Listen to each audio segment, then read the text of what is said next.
villager. Bunu bunu.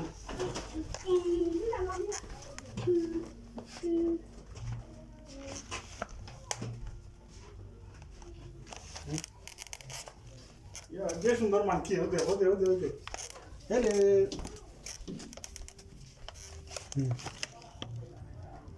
Hello.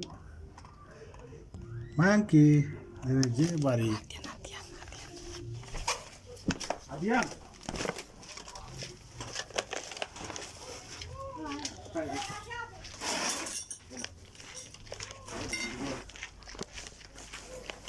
Adian ke sini, Pak. Adian.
Alright, good afternoon everybody, welcome to Minutes Talk New Centre.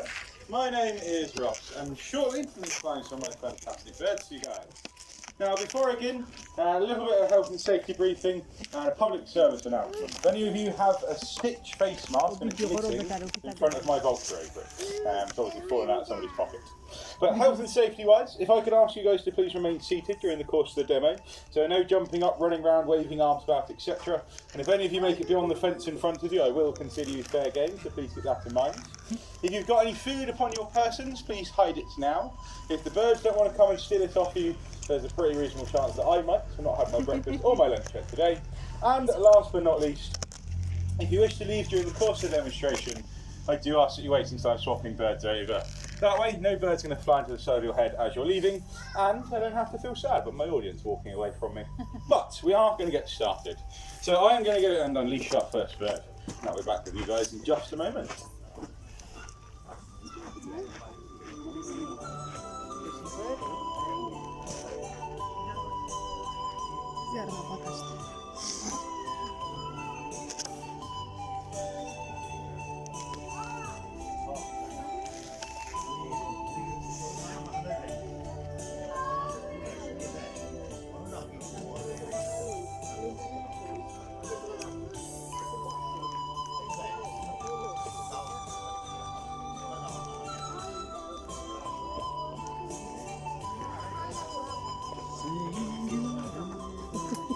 Zero.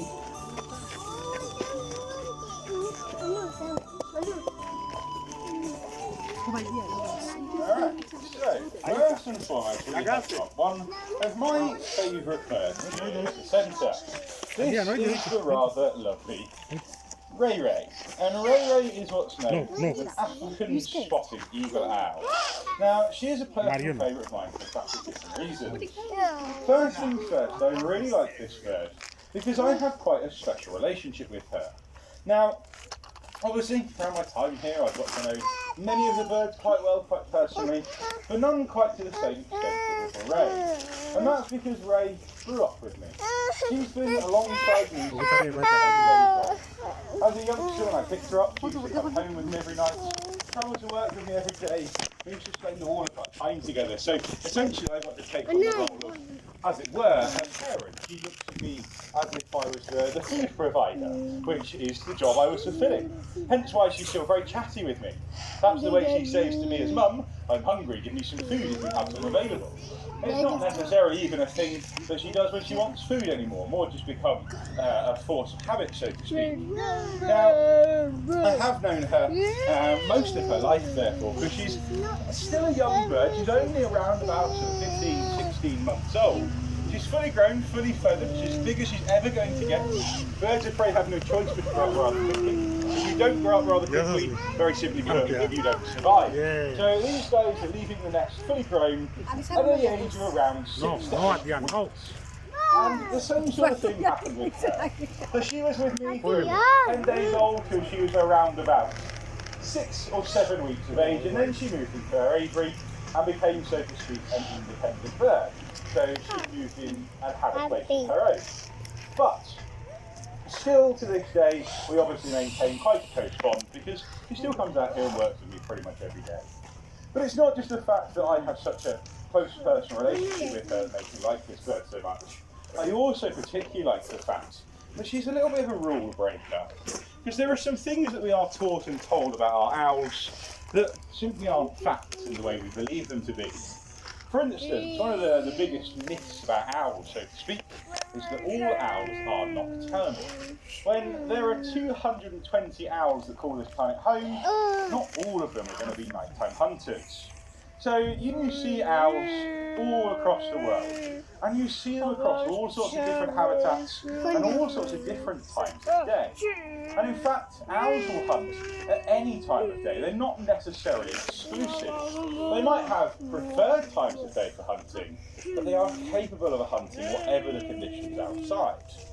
Now, in terms of their preferred times, you'll find that around 10% of owls prefer to hunt in daylight conditions, about sort of 40% or so prefer to hunt at night, or what we term as nocturnal, and around 50% or so actually prefer to be crepuscular, which is a very fancy term for a bird that hunts at dawn or dusk. So, as I say, our owls are actually incredibly variable with what they do and when they do it. Now, you can get an idea of when an owl is most likely to hunt simply by looking at their eyes. Eye colour quite handily reflects sky colour, or should I say reflects sun colour. So when you see yellow eyes, think of the bright yellow sun, these are your daytime hunting owls. This is what rain here is. When you see orange skies, think of the rising, setting sun, those are your dawn and dusk hunters. And when you see those with dark eyes, think of nighttime skies, those are your nocturnal hunting owls. But like I say, even then, it's not a strict guide by any means. But also with Ray here, we have an owl that breaks the rules in another way. Yes, she's a very capable flyer, she's demonstrated that quite nicely. But flying's a waste of time, it's a waste of effort. You don't have to fly, don't bother. So Ray here, quite content to just run. She's very comfortable to just run around and chase her prey instead. Because she's got nice long legs that can keep her up with most prey that's going to try and avoid her, and are also going to be able to keep her after most of her prey. So she is therefore content to run around on the ground chasing things like large insects, large beetles, locusts and that sort of thing. Potentially also reptiles and amphibians as well. Because if you can do those things without flying, it's the most logical thing for you to do. So Ray here has a whole host of different ways of going about finding and securing her prey. But she has done a lovely job, so give her a little round of applause. And I'll be back in a moment with something a little bit